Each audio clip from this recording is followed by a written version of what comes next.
Hey guys, it's Grant Balfour here, ex-pitcher of the Tampa Bay Rays, Oakland Athletics, Minnesota Twins, Milwaukee Brewers, Cincinnati Reds. I just wanted to say you're watching MattieC Sports for You and Me podcast. Enjoy the show. Mattie's got a lot of great things to talk about, wide range of sports. Get on there. Hope to see you guys soon on the show. All right, guys. Take care.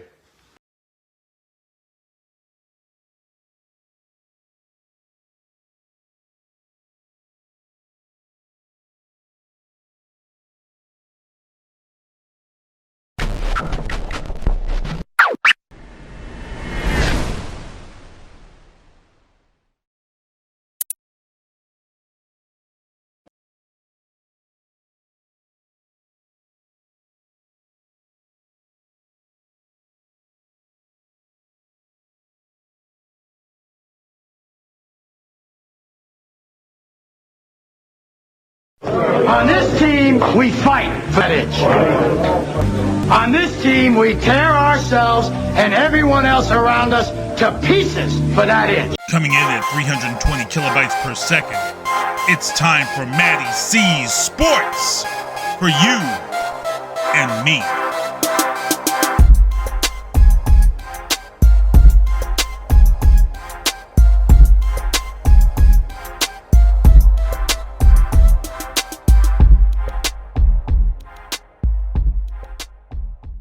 What's up, everybody? MattieC Sports for you and me. We got another MMA guy here.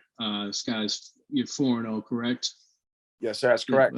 We got Eddy George in the house, Connecticut fighter, and been making a good name for yourself pretty much. The last I saw you, believe it or not, I saw you at CES 63, John Doomsday's fight card. Yep. And back in August.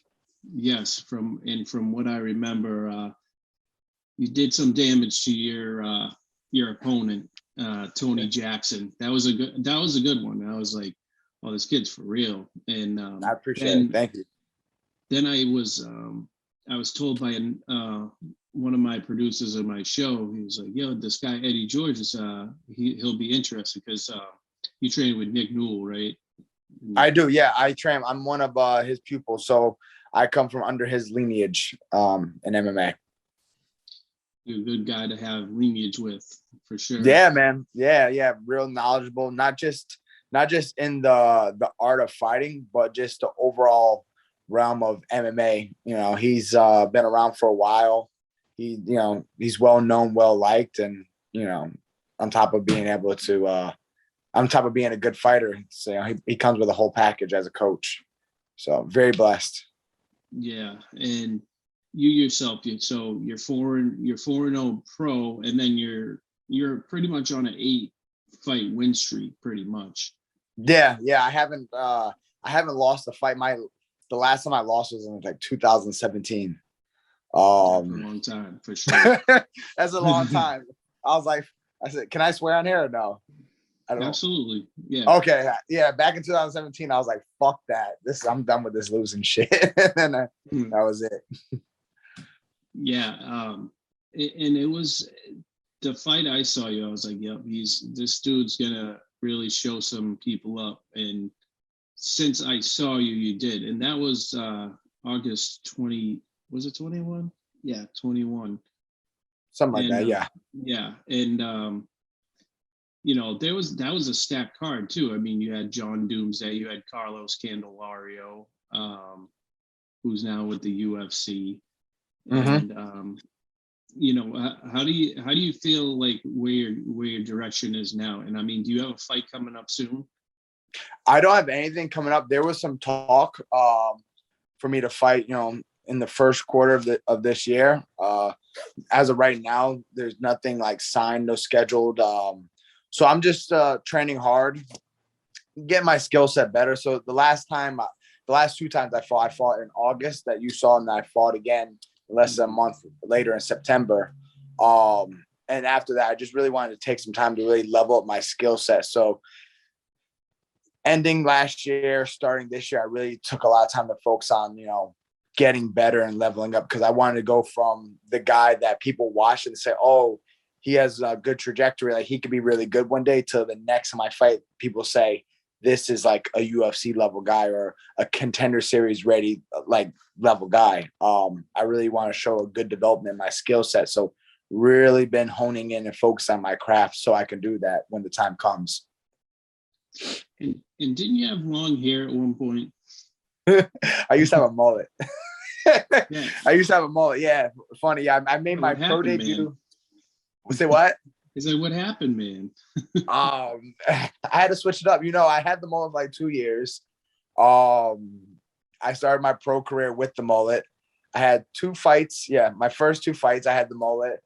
And then I feel like you gotta keep evolving. You can't just stay stagnant with the same thing, whether it's a style or anything. I still have people asking me about it and bringing it up to this day, even though I don't have it. But now I cut that off and I grew a nice beard. So I'll rock this for maybe 2 years and I'll switch it up again. Who knows? Yeah. I'm doing the beard thing myself. I know. I see it, bro. It's nice. It's going. I bought all the shit and it's like, is this shampoo's gonna affect my hair? Like, it ain't gonna do shit. You do the conditioning, like the beard oil and all that stuff? I mean, I tried it and I was just like my wife was like, oh, try this. I'm like, I don't need all this shit. I don't need accessories. Like, really? You're a better man than me. I got sucked into it. I don't know if I need it either, but I do the beard oil actually. That's the only thing. Yeah. Okay. So, well, I also swim. As like some of my a part of my conditioning piece, I'll swim once a week for like 90 minutes. And the chlorine, I feel, really like dries out my beard. So with the conditioning and like the oil, it really helps keep it like looking like healthy. But yeah, I'm with you. It's probably all bullshit. Just a way to make money off of people, And I noticed that you fought a lot with CES as of late. And you've also fought Cage Titans, which I've covered numerously so far. So, I mean, between those two, do you have a respect for both? Of course. The Birchfields, junior and senior, they're great guys. They took me under their wing when I went pro. I actually signed a 6-fight deal with them when I went pro. That's why I've done all my pro fights under the CES name, which I love. They really know how to run a show. Great promotion. They've been in the game for a long time. A lot of great talent has came out of that show. And I got nothing but great things to say about Paul Bear as well. I fought for him 2 times. Once, the last time I fought at Cage Titans is for their title at lightweight as an amateur. And, he's a great guy. He knows how to take care of fighters. I have nothing but great things to say about both promotions and both promoters. I love fighting in Plymouth. It's kind of a drive, but it's all good, but CES is, was the one to like try to get me under their wing as I was going pro. They saw like they have an eye for talent and they wanted to scoop me up. And I was more than happy to do that with them. And just to grow with their brand. And then, when the time comes to, go into the UFC Contender Series and, continue my journey. In both promotions are definitely stepping stones into the UFC. They'll get you there pretty quickly. 100%. And like you said, the Birchfields, they're nothing but respectful. They take care of like the media. They take care of you guys. And it's funny, the first time I ever went to a presser was at Jimmy's restaurant in Longmeadow. And I go in there and I'm like sitting there and I'm like, this older, I never met Jimmy Sr. And I'm like, okay, like this is Jimmy Sr. He's like, and he's just chilling. And then he's all of a sudden he goes, it's like, yeah, are you going to eat? Like, and I was like, is he like pissed? Does he want me to eat? And like, I get in like, and then I was told more about him and that's how he is. He's just like stern to the point, like type of stuff, where Jimmy Jr. is more like going to everybody, like, how you doing? Like all this stuff. Yeah. So I respect both. And Jimmy Sr. was with Vinny Pazienza and like all that stuff. And it's so cool, like seeing those guys that hang out with them because they're so old school Italian, and you feel like you're in like an old mob, that's what I mean. old mob movie. every time I see, felt. yeah, every time I see Senior, he gives like the slap on the cheek and like the and the hug and whatnot. I'm like, oh man, this is fucking cool. And it's funny, like I think I don't know if you were part of that card, the one with Shelly Vincent was on the card, and she oh yeah, it was her. Kendrick Ball was, oh no, that's boxing. I'm sorry. It's okay. But yeah, it's funny stuff because he's like, he'll walk with like the people he knows, and I'm like, he's walking with like the other opponent. I just think it's funny that he does that. Yeah. With the fighters he respects and stuff. And I really like my first time being there with, you guys were there. I think you had already left. I was going to interview you, but it was just like, What a dick. That's okay. No, that's cool, man. There's other people that are like, you're talking about? Say that again. That was back in August. You're talking about? Yeah, oh, okay. I think you just grounded and pounded and then you headed out. But it was, those fights were so quick that night. Like there were so many quick fights until about where Candelario was fighting, and then it ended up with Doomsday was a little while. Yeah, Doomsday. I remember. That went the distance, right? My memory's not that good. Yeah, he won by decision. Yeah, that's what I thought. It was good fun. Actually, I was in the back for a while. I didn't leave. I was in the back hanging out for a while, just talking with some people. And then my manager was there, Tyson Chartier and Calvin Cater and Rob Fon. So I was hanging out talking with them for a little bit. But I ended up coming out. Right. Tom fought that night too. Tom and Nick Fiore, yeah. Tom Pagg as well as Nick Fiore. They both fought. The cartel. Yep, we're on the same match. I'm not a cartel, but we're all one big happy family. Top game, baby. It looks like that, man. Like you guys roll in Vegas. You guys like around here. You guys are like in one flock. And if I remember right, like, during that fight where you were there, there was like 3 rows of just cartel shirts on for Tom and just regular. Those hats are dope right there, those cartel hats. I'm a hat person, so I wear like a new one every time we want a show. So oh, for real? You gotta get your cartel hat if you don't have one. I know, but they don't have the OG one, so I was like, I gotta wait for that. Oh no. See, I'm not really a hat person. I know, you gotta rep that mullet, man. That's rep the mullet, rep the fade. Well, you know what it is? I'm superstitious on, like, if I wear a hat, it's gonna make me go bald. So, and I don't want to. I don't want to deal with that. So I don't. I thought the same thing, I was like, and then I gave it the test. I was like, all right, you're growing symmetrically. You don't got a hole somewhere. Like you're good. But so, yeah, I gotta be careful. It runs on both sides of my family, so I'm like, I don't want to deal with that. I'm good. Yeah, it's happening and eventually. It's inevitable, but maybe I'll try to wait it out.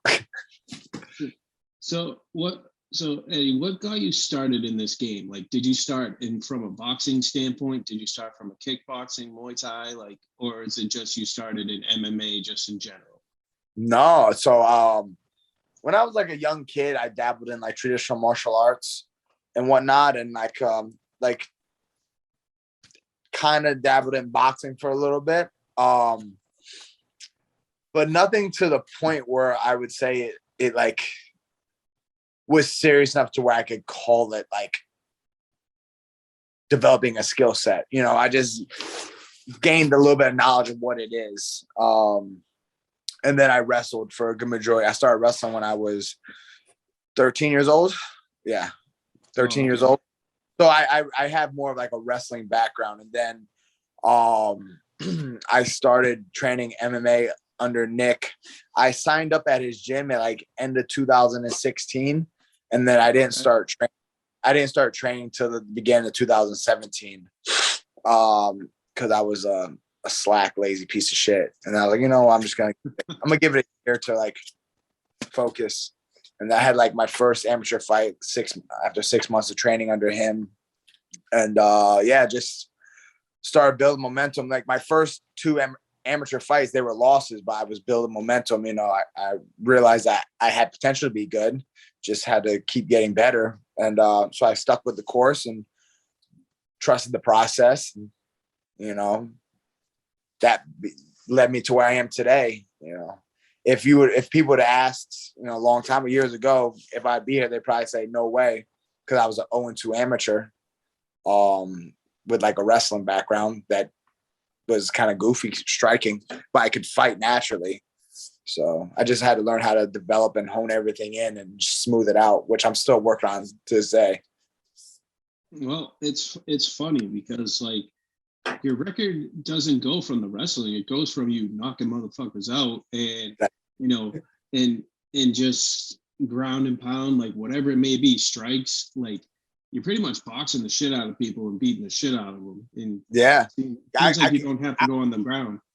I'll be real with you though. Like a lot of that is from wrestling, because like I'm a very explosive guy.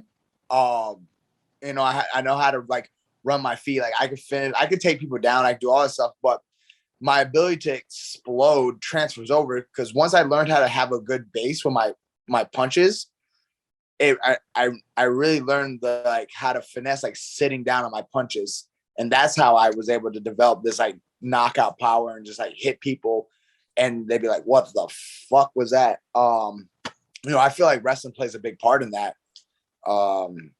Just being able to explode. But I have a lot more that I can display that I don't show, like my ground game and whatnot. I enjoy to strike. I enjoy punching and kicking, and so I prefer to keep it there, but don't get it twisted. I can grapple, I can jujitsu, all that stuff just as well. And that's the part of the game that like, somebody's thinking, oh, like his background is grappling and wrestling, and then they underestimate your stand up or your power or your speed. It's like it's a game sometimes, like it's a game of chess. And that's what's amazing. Like MMA has definitely been a big up for me, because like 90% of the people I've talked to that are in the MMA game, they're like the nicest people. Like they're out for blood in the octagon, but they're real people outside of it. Like there's not a dickhead I've met yet. Yeah, no, I was actually having, as funny as I was having a conversation like that with a buddy of mine, and you would think that because like kind of like a not a blood sport, but like kind of looked at as like dog fighting or cockfighting, you would think there'd be these like asshole, like quick to fight anywhere people. But at the end of the day, a lot of us, it's all mutual respect. And, even though we're fighters, we're at the same time martial artists. And no one has like vendettas or trying to do like dirty stuff. Which I like, because like every time I step into the cage, I have nothing but the worst intentions. But then when it's over, it's like I still have I have nothing but tremendous respect for the person that just got locked into a cage with me. I'm not saying we're gonna hang out and stuff, but yeah, I'd be more like have any type of like, help them out or, be there, like be cool with them, Yeah. And, this CES coming up. Actually, I got Billy Goff on my show tomorrow, and he's another Connecticut dude. Like, so yes, you guys in Connecticut are really fucking shit up, like you guys are like expanding the game where, I had Carlos Candelario on my show twice, and the kid is just like, his mind does not stop about fighting. And it's just like, but I respect that he if he knows something's wrong health wise, he won't just go in just because he's in the UFC, like with a bruised foot or or something. I'm just using that as an example, but like, Yeah. you know, like it's crazy. What do like, you mean by that? Like, because I'm a person that prioritizes rest and recovery. Are you saying it as in a way like he listens to his body more than a lot of other people that you've spoken to in the past? More about that, you know, there's guys that will, you know, jump in and, you know, and just go because they're in the UFC. Like Dana gives you a fight, you're going. Like, you know, say they're fighting in Vegas, and it's like, well, I'll go because I'm in Vegas or whatever. They're not thinking about their health. Like, say you had a bad elbow or something, and, you know, okay, well, I'm going. Like, he asked me to fight this dude, and like this dude is ready to go, and he's full health. He's not. Yeah. Like that's a top game. You're not just making a decision like that to have anything like that happen, you know? So, I mean, do you yourself like go against that too? Like not push yourself to go even with an injury like going on like that? Yeah, well, like it's pretty normal like during camps to get banged up and like minor injuries and like stuff like that. Pretty much almost every fight I've gone into, I've sustained some type of injury, not major, but injury like during a camp. With that said, if it's something serious, I won't, you know, I've had to pull out of fights 2 times before, like in the beginning of camps because of serious injuries. I broke my left hand one time. And so I had to, it was like the second week of a camp, and it was like 8-week camp. And so I had to pull out of that. And then I had a stress fracture on my foot once. And I was able to use it for 6 weeks. I was like, I can't really do anything about that. So stuff like that, 100%. I won't just ignore it and try to tough it out and be an idiot. Cause I think longevity, but like small things, like if my body's like not right, I'll take the rest and recovery that I need, but little bangs and minor injuries, I'll tough through it. Yeah. And that's cool, man. And like I said, it takes a lot for some guys to, you know, not have the pride before the, you know, thinking about their longevity. Like you said, that's the perfect word for it. Worry about your longevity, because you might just re-injure that and then never fight again. You know, 100%. That's something I always work. But so I really, really focus on my recovery for that exact reason. I have a mobility coach I see weekly that I'm constantly getting like my joints like moved around and getting put through like end range of motion strengthening and making sure like everything is moving well. And if it's not moving well from training, assessing that and correcting that problem, and then getting the body moving with it again. You know, I'm sponsored by a company called iCryo. I don't know if you ever heard of it. They do yes, is that the freezing stuff? Yeah, so they have cryo chambers. It's not the one where your head sticks out. It's a whole enclosed area. And they do the cryo chambers as well as a bunch of other things, a lot of red light therapy. So I'm there doing that at least once a week, usually 2 to 3 times a week, along my mobility coach. So I really, I'm a type of athlete that prioritizes recovery to the 10th degree. Because as an MMA fighter, a professional MMA fighter, and a professional athlete in general, you really put your body through the ringer. So if you're not taking the time to fix all those wrongs, then you're going to burn out. You know, no one can sustain training hard over and over and over again. It's just unrealistic. You know, the people that do, they walk around all busted and crippled within 10 years. And I love the fight, so I want to be able to do it as long as I can. I want to be able to fight professionally, you know, competitively. I mean, so I'm, 40. So I have to make sure I prioritize my recovery on that. It's very, very important. And I have a daughter that I need to be able to run around with. So I stay on top of it for that reason. I know that feeling, man. I got a daughter too, and she's like a ball of energy. So it's definitely good. It's good for your cardio. Yeah, I love it. How old's your daughter, if you don't mind me asking? No, she's almost 3.5. Nice. My daughter's gonna be 2 at the end of this month, so I understand what you mean by the ball of energy. They're ready for the fury of energy. So the good thing about CES too is that, well, now they just came back to Rhode Island for this next one. But I mean, they were pretty much close to your home. I mean, they were going to Hartford, they were going to Springfield, and I was like, God damn. Like that fight that I went to, I'm like, shit. It's like 2.5 hours to go to friggin' Springfield, and I'm like, yeah. That was a cool it was a cool venue. I really enjoyed fighting at the Mass Mutual Center. It was interesting. Yeah, I liked the setup. I liked, the name that carried with it. It was really cool. I would love to fight there again. But yeah, they're having it at the Twins River Casino. Yeah. Correct? Yeah. Yes. That's where I made my pro debut, actually. Oh, no kidding. Yeah.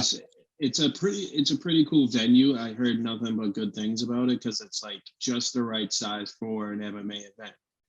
Yes. Yeah, it's a good sized ballroom. And like you said, it was so weird. It was the boxing tournament that was what am I saying tournament? They call it a holiday bash for the boxing with CES. And it was so funny because I'm walking through, and just before like the boxing ring, there's like a little space over here, and they were selling Christmas trees before the fights. Like some random like company was selling these like elaborate trees. Like I was like, what the fuck is going on? Like that is the wildest, most random shit ever. Did you get a tree? No. I was there for a different reason, but it was great though. They treat the media so well over there, and so does Cage Titans does like amazing for, like, I consider them like a family orientated like style. Not that CES isn't, but like it's more. But they are. If the standards right here, they're both above the bar. Yeah. Not crapping on any other promotion in the New England area, but I agree with you saying, like, they know how to run a show and they know how to like make the fighters feel good. And I mean, are you guys fighting like, because I heard about like the territories part, not really so much a territory, but like other promotions that are like Cage Titans or CES or other ones that are in the area. Like they don't tend to like have all their fighters like come into one. Like they won't have you fight somebody out of Cage Titans unless you go to Cage to like have a big event. Like I think they should make like that type of deal happen. Can you explain that a little bit? I'm sorry, I'm trying to understand. Like, what do you mean by the territory? You mean like they're like how Cage Titans has their golden people, or whatnot, and like CS has like their main people, and they don't fight each other? I'm sorry. Well, sort of like that, but more along the lines of like, it would be great if like they could both interconnect for like some sort of event where it's not just the top CES guys fighting each other all the time. It could be the Cage Titan guys fighting all the time and just cross promote. Like I wish they would do something like that. I like that. So I like that idea. I agree with you. What would you say? So I think this one, it gets into the pissing match where the promotion's going to be biased. Like, okay, we'll have your guys come over here and say, oh, well, no, your guys should come over here. Right. What do you think? Like the Cage Titans guys should come over and fight at CS, or you think the CS guys should go fight under the Cage Titans? So I would say more along the lines of, so say in a boxing sense, say Mayweather Promotions works with Golden Boy Promotions, which I think happened at one point, and they just combined both for like a big ass event, like a mutual thing. It's not going to be held in Plymouth. It's not going to be held at one of the usual CES places, like a different place. just merge together, something like that. Yeah, like say they fight at DCU Center in Worcester. Instead of like, Mass Mutual in Springfield or Hartford or, I just think like it would be a good event. I wish I could be part of that situation. I like that. Shoot, let's do it. I'll fight Joe Giannetti. I don't know what it is with people and Joe Giannetti, man. It's funny because like I'm not gonna say names, but I mean in another division, and people didn't know that he fought somewhere completely different that nobody knew about.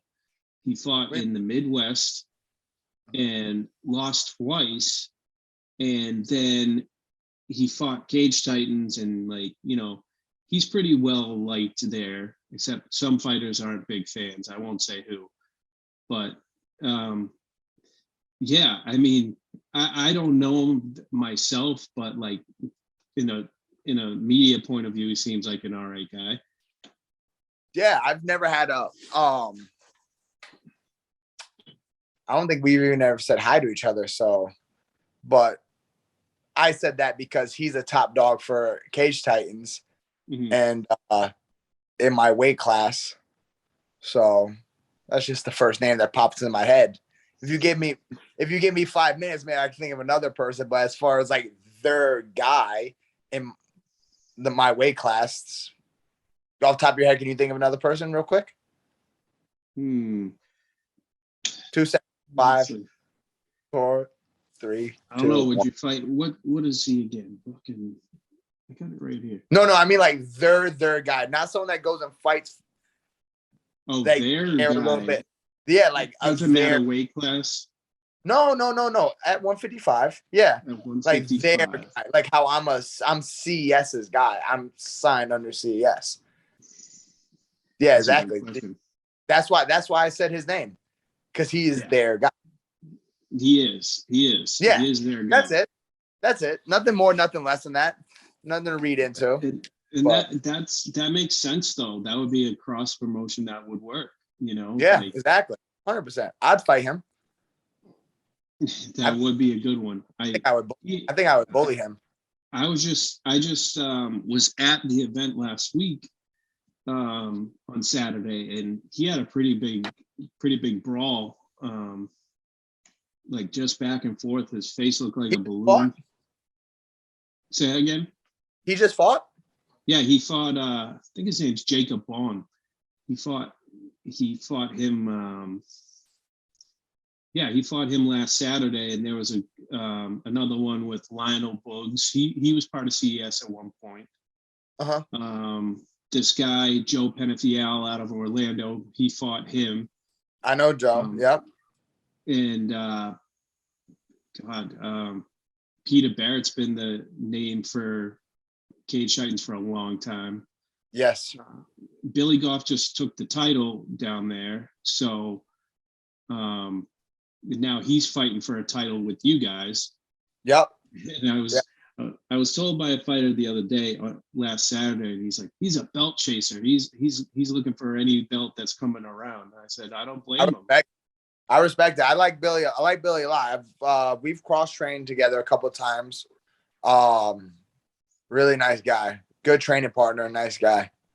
Oh yeah, he's a wicked chill guy, and it was funny because like he's about that action. I love it. He's about that action. Oh, he does that. What is it? What is his main thing? He like winks at people. Isn't that his thing? Maybe. I don't know. I think he does something like that. And yeah, Joe. So back to Joe Giannetti beat Jacob Bond, and the only problem was Joe. I know now, and I forgot about it, that Joe had missed weight again. He missed by 5 pounds, and so did the guy Lionel Young. He missed by 5 pounds. Both of them exactly 5 pounds. That scales off. From what I remember, Joe also went all the way to England to fight, and they told him to go back. because he missed weight there. Really? For what promote? What do you mean in England? When was this? This was a long while back. This is, I forget I think it began with a P, but it was crazy. Like, like you're missing weight, and people are saying like it's sad because he's missing shots to the UFC because of his weight, controlling his weight issues there. But again, he's a great fighter. I've seen him. Like last week, he was putting on a show. Like he was back and forth. He looked like Rocky too, like just all bushed up. And yeah, it was a good fight. I had no idea he even fought. Yeah, he came.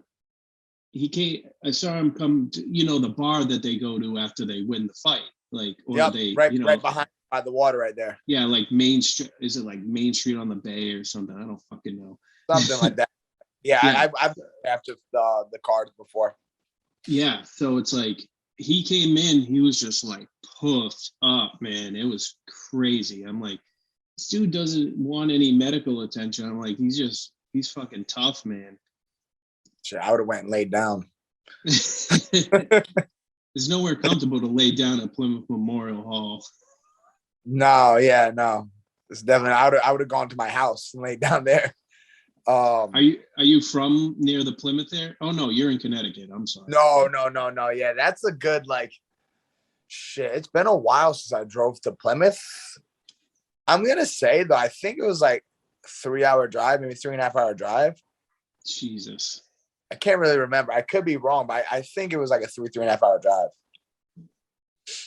So yeah, is that if that was a fight you're going for, would you go against Giannetti? Is that your let's just say you have a fight, who you gunning for? I would fight Joe Giannetti in a second. Yeah. I feel like I would beat him. I feel like I'd beat him any day of the week. Also, he was on Tough. He won Tough, right? He won Tough, right? He was on Tough. He was on DC. He was yes, he did. I think he did win that. Yeah, I believe so too. He was on Tough, won Tough, and he got a contract to be in the UFC and fight in the UFC. So why wouldn't I want to fight someone like that with the resume like that? And I just feel like I'm the better person. I feel like I would bully him. Well, what about Ali? I've heard some things with his game. Ali, Zabian? Debian? Zebian, yeah. Yeah. Ali, I would fight Ali as well. He's a good guy. We used to be under the same gym, and then he went off. Yeah, and then he went off to his own thing. So he's a guy that I would fight. If it got made and was like, all right, like we have to fight this guy. We need to fight this guy because this is our only option for a fight. I would fight him with no hard feelings. But I feel like it's such a big world out there and so many people to fight. He's someone that was a teammate of mine. So if I didn't have to fight him, I wouldn't, just because we were teammates. But if that was a fight that was to be made and that was the only option, then it has to be. Then we have to fight, and the better man has to win, which I believe I'm better. I'm longer than him. I'm just as explosive and just as strong. But out of the two, between Ali and Joe, I believe they fought before 100%. I would choose Joe over Ali. Joe beat Ali. Or I'll give you one more. I'll give you Peter Barrett. No, that's not really. We're on the same management team. Oh, same management. Yeah. Yeah, we're on the same management team. We don't really fight. Which I agree with Tyson. It was the same thing I was gonna say with Ali. We're not teammates, but we're, if there's no reason, if it's not for a bigger purpose, like a spot in the UFC, if it's not like a big picture thing, then why would we fight each other? If there's a big with a lot of people. So, not saying that I've tried to fight people on my management team before, but that's something that was discussed when I signed with Tyson, when I signed with Top Game. He's not opposed to it if both parties agree, and it's a fight that makes sense to really elevate someone's career. But besides that, why even do that? Why not? Right. Why not train with each other and regularly and get each other better, and then beat the shit out of someone else? I respect that. That's a good point. I respect the hell out of that. And, yeah, and I mean, it's like, and I think Carlos Candelara is part of your management team crew, right? Isn't he part of your management too? Yes, he is. Yeah. Yeah. I've Carlos. We've trained together before. Very good training partner. Very good guy.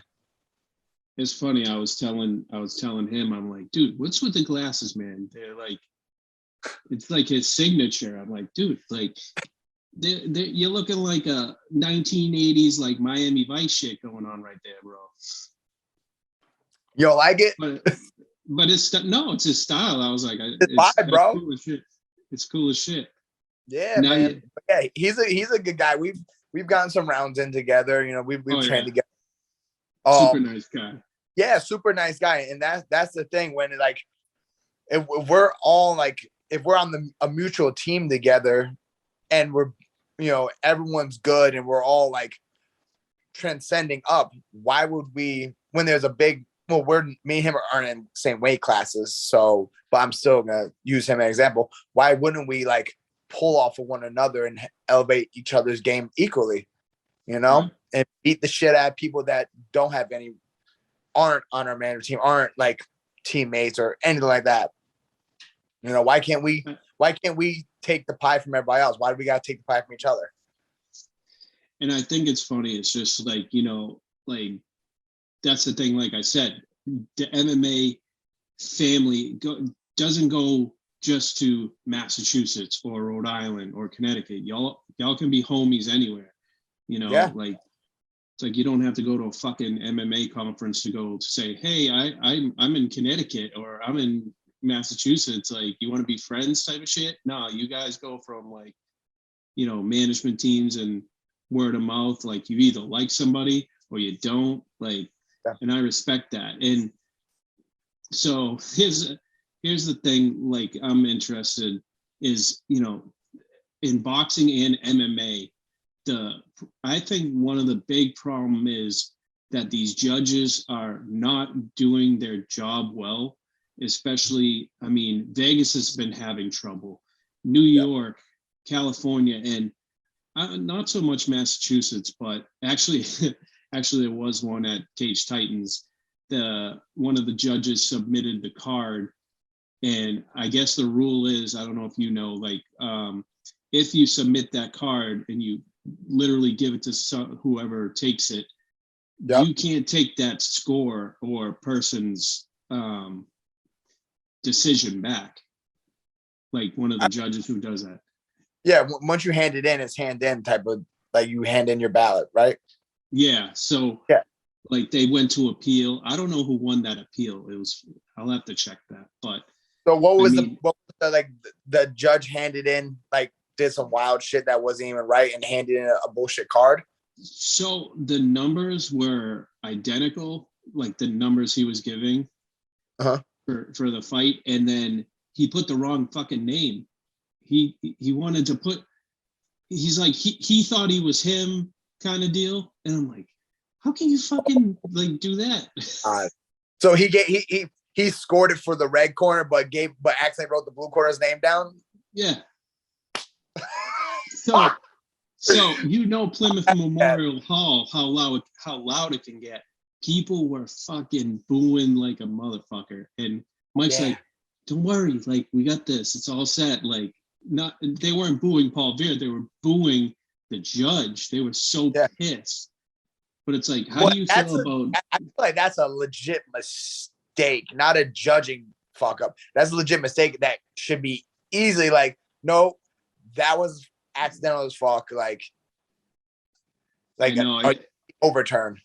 It was just such a thing. Like, you have to So I think it's if you fight on a weekend, you have to submit an appeal on the following week on like a Monday to go to review to like see the winner. Like, oh shit, I made a mistake. And then it's like, all right, well, we see the fight that way too. Like this guy wins. Yep. So, I mean, there's some crazy shit like that. Like, what do you think it's a problem going on right now? Or is it like, it's just the way the game works? I feel that I cannot speak for boxing. 2 reasons. 1, I'm not a boxer. 2, Right. I don't watch enough boxing to, I dabble and I study some boxing for my own, personal gain, but I'm not an avid boxing fan and watch boxing like that. So I can't speak from a boxing standpoint, like in boxing matches, judging those. On the other side of the coin, as an MMA fighter, someone that, watches MMA as well as, competes in MMA, I feel like the judging scale is a little bit, could be better. I feel it's not always consistent, and they should, change up how they judge an MMA fight, between the stand up as well as like ground game, ground control, aggressiveness on the ground as well as aggressiveness standing up. Certain things I feel are kind of like not really, judged as well as they should. And I feel like judges need to get a little bit more knowledge to become a judge. You see these guys that were fighters, like the DCs, Dominic Cruz still fights, but more people like that have a real good knowledge for the sport and can commentate on it, but also can judge it better than someone that just took a 8-hour class on to be an official. I feel we need more of that. And if not getting higher quality judges, then having a couple more judges just for different opinions, but I that's my opinion. But I'm gonna go ahead. Yeah. I don't know. I wouldn't want to be part of that game. But so what do you think of this card coming up for CES? I think it's gonna be a great card. Diego Silva's, it seems like a good one right there. Yeah, it's a stacked card, and like the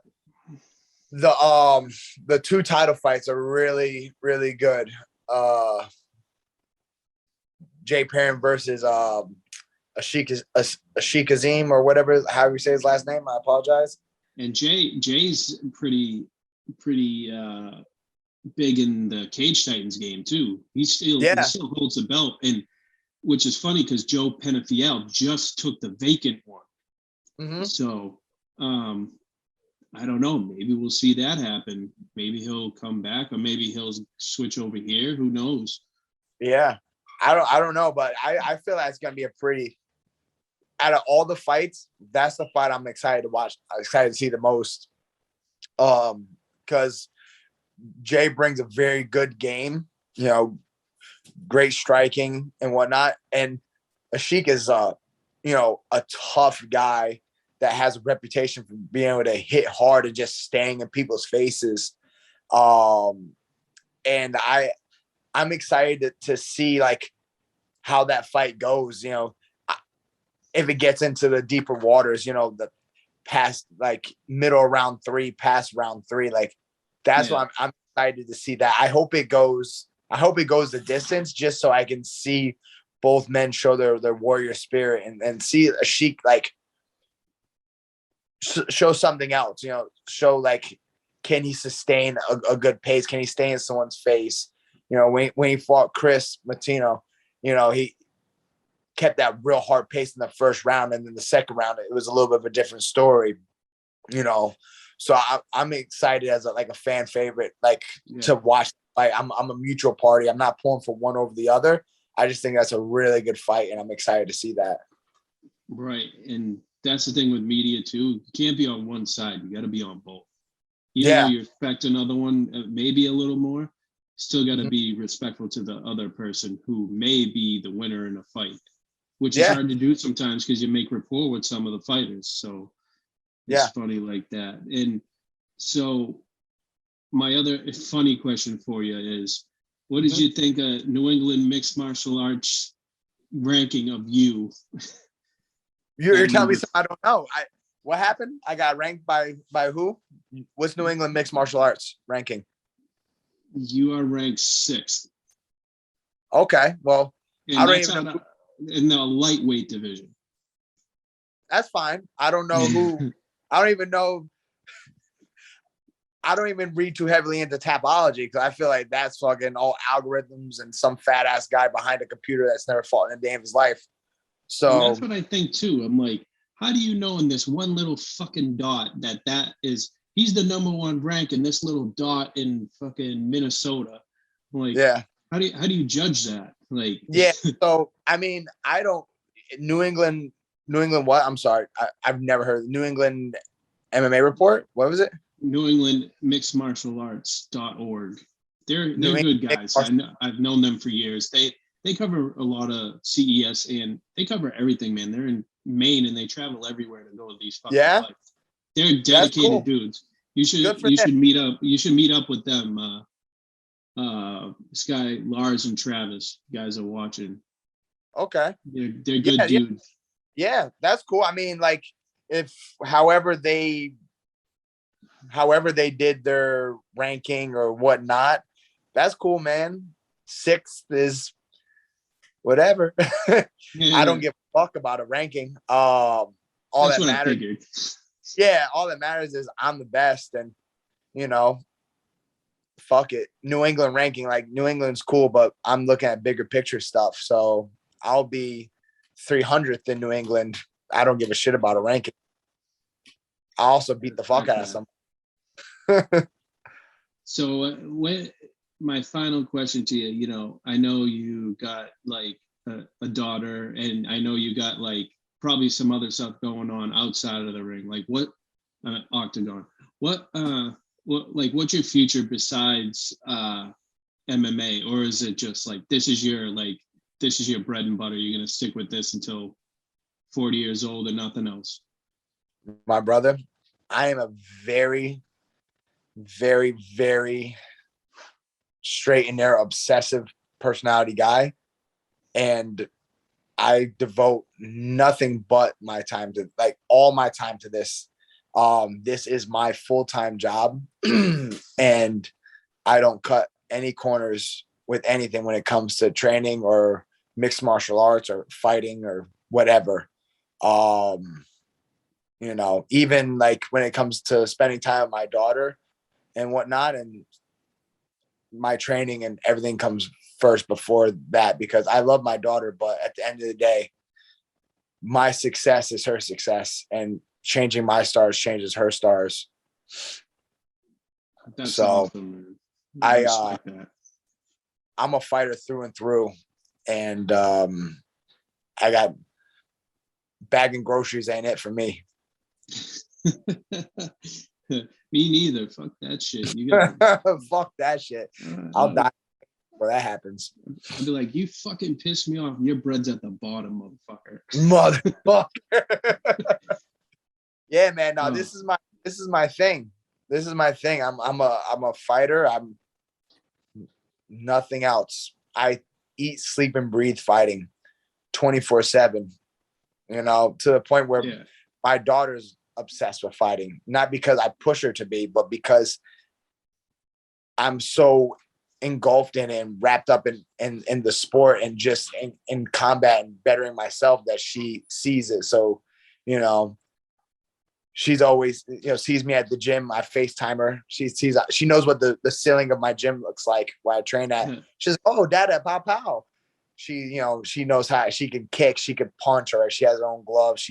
She loves like fighting, like combat, because she just can get my energy off and sees how good it is, how much I love it, how invested I am. So she's gravitated towards it. So I don't do anything else.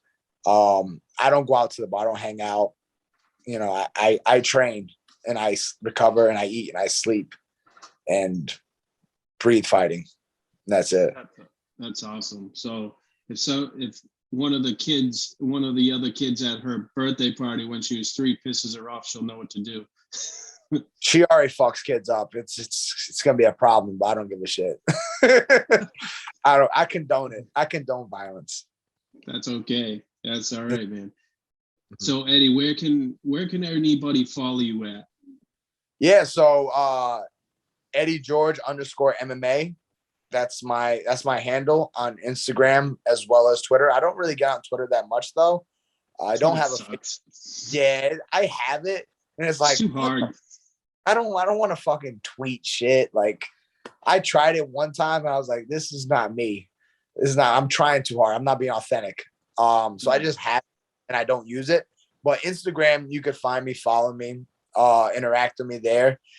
EDDY George _MMA. I spell my name a little bit different. But yeah, Instagram is pretty much the best spot to find me. Facebook, I don't fuck with. Too much drama and politics. Same. Instagram has been my new game into this. Like I said, like the MMA world, like has showed me a new passion of what I like. I was a big hockey fan. Like, I'm a big hockey person, but I can tell by your top screen. I noticed that. Oh, you did? You noticed that? Oh, sorry. I totally forgot. No, don't be sorry. Shit. If you're passionate about something, you're passionate about something. That's cool. No, but like for real, like I've always loved boxing too. Like I've known boxing almost my whole life. And, you know, MMA is like a new respect and love in itself. Like, you know, just watching this stuff, like it's like there's an art to it. Like this guy has his own control and his own ability. This guy has a different ability. It's just whose ability is better in this game of chess. You know, are you a pawn or are you a king? Yeah. So, Dope shit. So Eddie, hopefully I see you soon somewhere on a card, and hopefully, well, it's definitely will be CES, and I guess I'll just sit next to you the next time the Birchfields come, and I'll just eat something next to you, so Jimmy doesn't tell me. You gonna fucking eat something? Yes. I'm sorry, sir. Like, like you said, you think it's like a mob scene, like a mob situation, but it's like Jimmy Jr.'s like, "Hey, how's it going? How you doing?" Like, that's it. That's the Italian. Yeah. Can't help it.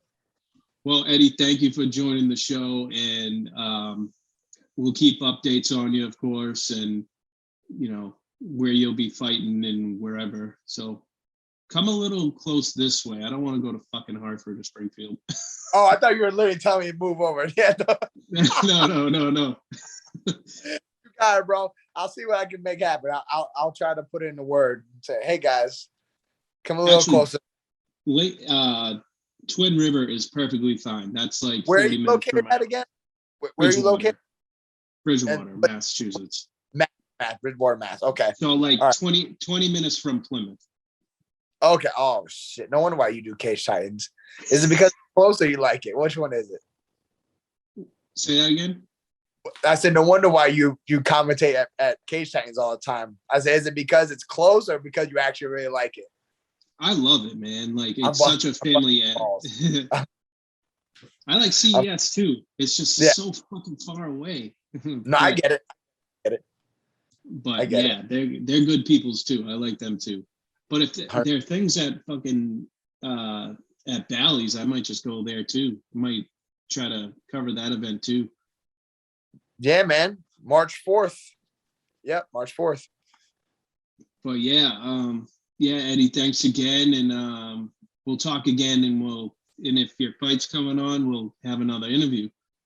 Fuck yeah. I appreciate you, brother. Thank you for having me on your show.